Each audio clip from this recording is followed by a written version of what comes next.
Hi, I'm Ben-Yaakov. This presentation is entitled Demystifying the Meaning of Leakage Inductance of Transformers and Coupled Inductors. We've seen around many models of a transformer and coupled inductors. There is the basics, physics textbook, you might say, two inductors with mutual inductance.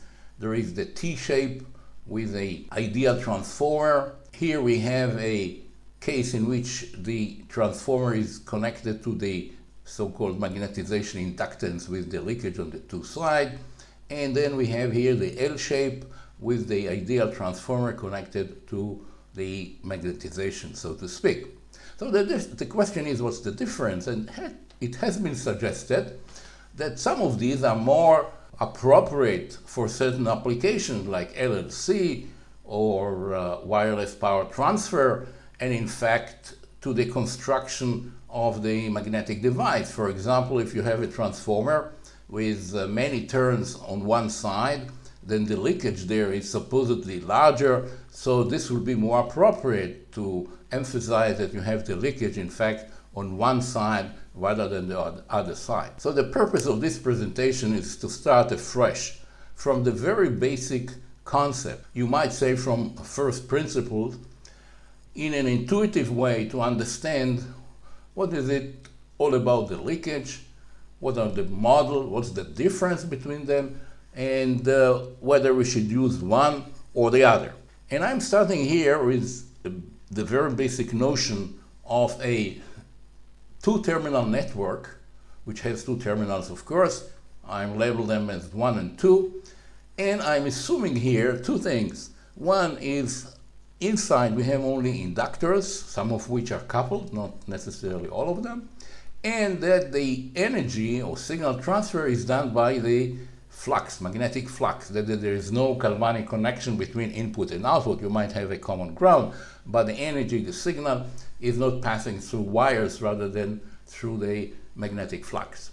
So if we inject a current at the one terminal, terminal 1, it will invoke a magnetic field which will be associated with the magnetic flux density through the permeability. And then when it circles a certain area, we're going to have a flux. And then we are going to have at the output a voltage, which is a function of the derivative of this flux times some n, which is not important where is it coming from at this point. So we can say that the output voltage of this block, of this two-terminal network with magnetic flux transfer, is the output is proportional to the derivative of the current coming in. And obviously, it'll be proportional to the current coming from the other side. We'll see it in a minute. So now I'm injecting a current, and then I'm getting a voltage. I've put here dots just to emphasize the polarity. That is, you have to, because it's floating and there's no galvanic connection, you have to say when you're injecting a current inside the port, whether it will be positive or negative at V2, and this is the meaning of the dots. So I'm defining now a constant or a coefficient, which is the output voltage, is a function of the derivative of the input current, for the reason that I've explained, that the voltage will be a function of this derivative. And then I can express the output voltage as m sub 1, this is the coefficient, times the derivative.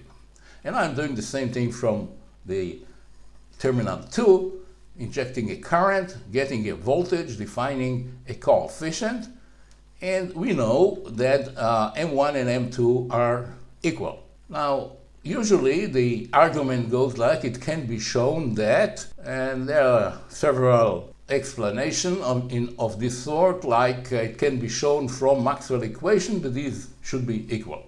So let's try to understand in an intuitive way why they have indeed to be equal, M1 and M2. It's not intuitively clear. Because if you inject a current one side, you get a voltage, then why on earth, when you inject a current at the other side, you'll get also a voltage with the same coefficient? That's not very clear. So to do that, I'm going to inject current from both sides, actually doing it by superposition, and I'll assume that this block does not store energy indefinite. That is, it could be storing some energy when you turn on the system, but eventually it comes to a steady state such that when you pump in energy one side, it'll go to the other side. So this is the assumption I'm making here.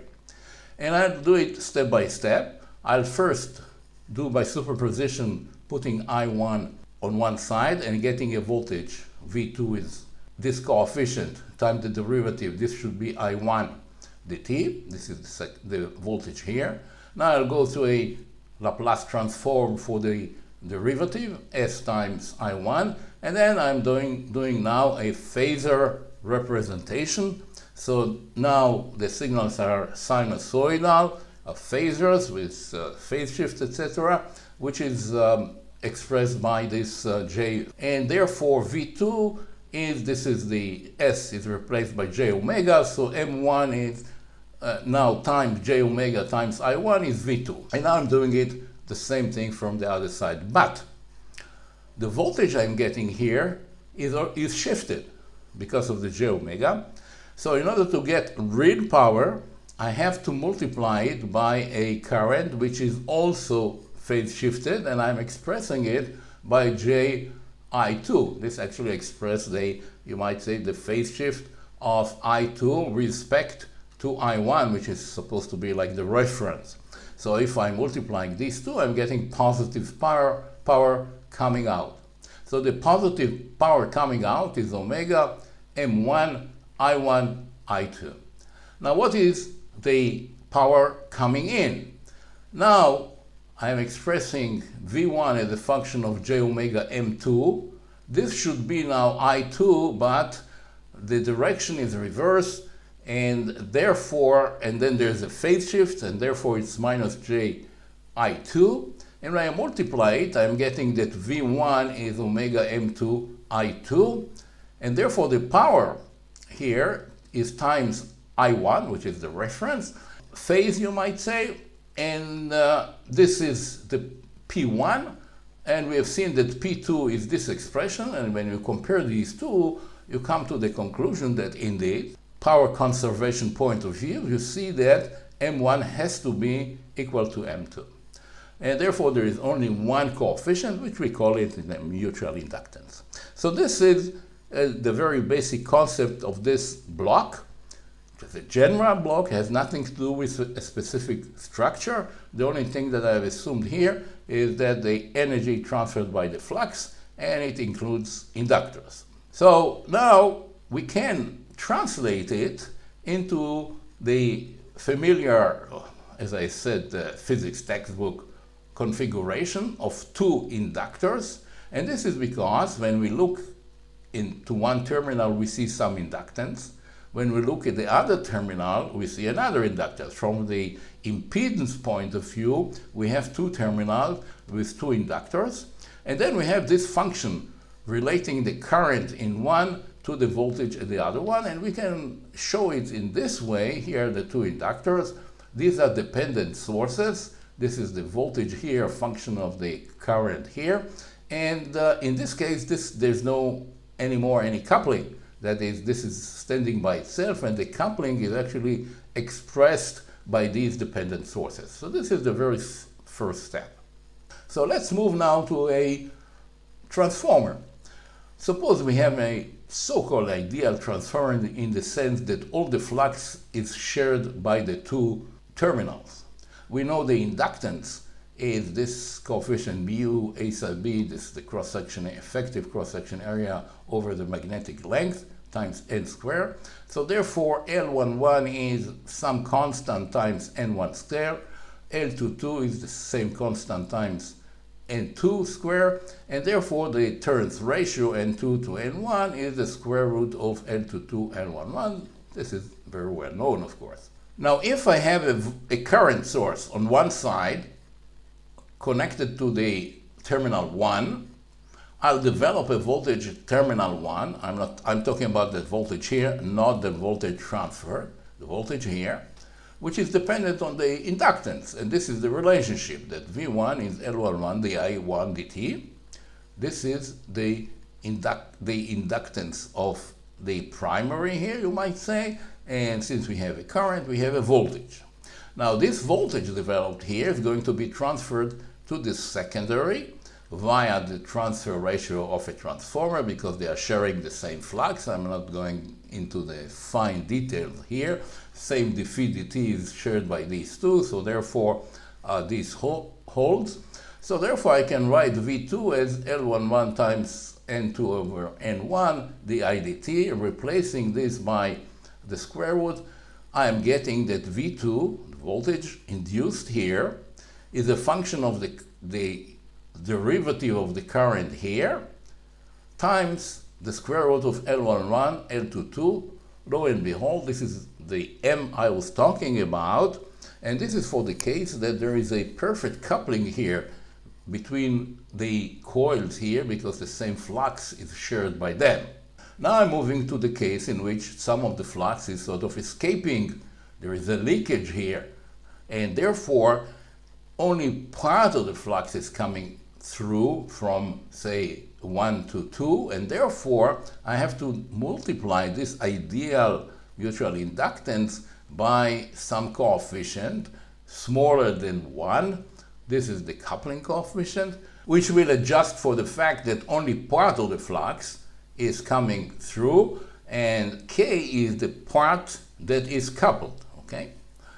Now, knowing that, I can move to a more electrical circuit, an equivalent circuit, in the following way. I'm saying I have on the primary L11 as a total. When I'm checking a current, there is a voltage here, but only part of this voltage, due to the partial flux, is coming through. So I'm saying that only part of L11 is connected, and the ratio is K.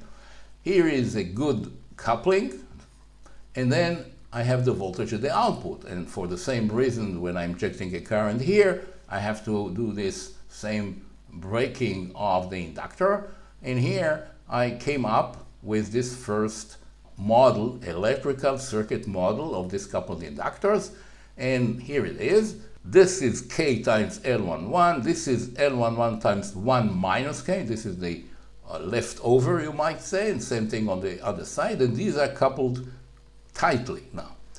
Or I can put here K times L11 and put here an ideal transformer just to reflect from here to the secondary, to the terminal 2, leaving this as it was. Now, when I'm saying ideal transformer, I mean that the coupling is tight and the inductances here of the coils here of the inductors are in fact infinity. Now, in practical cases, you like to make them very large as compared to the other inductors. So once we have this model, we can move KL22. This should be 1 minus, I'm sorry, like here. It should be KL1 minus KL22. We can move it across the transformer, reflecting it, and when we reflect it, we have to divide it by the n squared. This is an n sub e squared. I'm sorry, it's a little bit sloping here. Once we have this is the T shape, I can actually transform it to this form or this form, all of which have the same terminal characteristics in terms of, number one, the impedances are the same at the input, and M is the same from side to side. M is the key parameter. K is just a add-on because the M, the total or the product of this is the key parameter. This is what is really making the whole thing working, independent on the form. I'm now discussing a transformer, but this holds for any coupled device. I'll go over it a little bit later. So the point that I am making is that all models have the same terminal inductances and the same transfer ratio. That is, M is the same for all of them. Obviously, M from terminal 1 to 2 and vice versa. Now, let's demonstrate this to see that it really doesn't have to be related to a specific magnetic device. I'm showing here a magnetic device which is kind of strange. just for the sake of illustration, suppose I have a core like this, there is a gap here, one winding here, another winding here, calling this 1 and this 2. Now, obviously, there is some L11 here. I can either measure it or calculate it if I have the information about the core. So this will be the L11. And then there is the L22, same thing. There is a certain inductance here. And then I can do an experiment injecting a current at L11 or any side, if you understand that, and measuring V2, either measuring or calculated, taking into account the shape of this magnetic core. So you see that this is like a strange creature here, but then I came up with the same, exactly the same model, basic model, the very, very basic model. And once I have this, I can go to any other model that I've shown before, and all of them are the same. It's just a question of how they look and what's the inner connection, but from the terminal point of view, they'll be the same. So what is the difference between the model? Well, there is no difference. They are the same. No way to distinguish between them from outside. That is, you do measurement from outside that you have access to. You don't have access to inside of the model. They look the same and behave the same. It's like transformation between, say, star and delta of, say, either, say, resistors or inductors. You can do the transformation between star and delta. The circuit is different, but from the outside, the behavior is exactly the same. So the difference is really visualization. You see here something which looks different than this one. So you can say, okay, if I put a capacitor here, there is sort of a parallel resonant here. While if I put a capacitor here, it looks like I'm going to have a series resonant here. The fact is that once you put a capacitor here on here, the transfer function or the behavior or the impedances or anything else, or any electrical parameter you can think of will be exactly the same because you derive these from the same source, and if you did the transformation correctly, they'll be the same. So another point is that people are saying that the leakage sort of belongs to one side because there is more leakage there. Well, it doesn't belong to any side. The leakage is something in between. It doesn't belong either to one terminal to another terminal. You can transform the equivalent circuit to show as if it is on one side, but it'll be the same thing if you put it on the other side in terms of the behavior of the circuit. To illustrate this, I've made a simulation. I'm starting with this coupled inductor presentation, two inductors with some mutual coupling between them with M and some coupling coefficient, that is the total M for this particular case. Based on that, I have redrawn it, you might say, into two equivalent circuits. One is in the, say, case in which the inductor here is on this side with the ideal transformer, which I made it by just making these very large. The inductance is very large here. They are still mutual inductors, but with very large inductances, just to show an ideal transformer. And so here we have the leakage, here we have the ideal transformer, and this is another presentation in which we have an L shape, okay? The leakage, sort of to speak, is going on this side, and then there is a branch here like a magnetization impedance. Obviously, the value of this and the value of this are not the same. Same goes here and here. They are transformed, and here in the parameters block, I have done all the transformation, required transformation to transfer from the beginning here, L11, L22, and K, and of course square root of L11 and L22. I've done all the transformation for all the other elements. And I'm filling all of them with a 1 nanofarad capacitor and loading them with 1 nanofarad capacitor. And as expected, they behave exactly the same. This is the output voltage. It's exactly the same. Doesn't matter which configuration because it's the same thing. I mean, it's the same basic transfer function between input and output, and basic input impedances and output impedances, so they behave the same despite the difference in the internal configuration. But then I did something a little bit more elaborate to further illustrate the point that we are talking about this block of mutual coupling and input inductors, and it has nothing to do with a particular device or a particular transformer or a particular shape. So what I've done is the following. I've taken a mutual inductance case between two inductors. This is a classical model, and I've added an extra inductor. Okay? Just an external inductor. Has nothing to do with this. You might say that this is like a transformer or coupled inductor, and this is just a added inductor. And now I can define another block here by finding out what are the new inductances. Here it's the same, but here I've added Lx. And what is the new coupling coefficient? Now, as for the total inductance, that's obvious. This is L11 plus Lx, so here it is. And now I have to adjust for the fact that when I have these two inductances and say I inject a current, only this part is in fact coupled.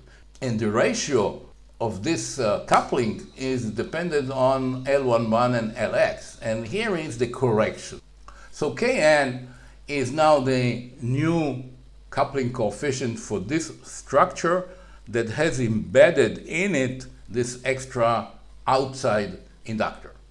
And now I'm doing the same thing, feeding it through a capacitor and loading it with a capacitor, and here are the simulation results. Lo and behold, it's exactly the same as expected, because the two circuits, they are the same from the point of view of the input impedances and the flux transfer between one terminal to another. So this is why you would expect them to behave exactly the same. So this brings me to the end of this presentation. I thank you very much for your attention. I hope you have found it of interest, and perhaps it will be useful to you in the future. Thank you very much.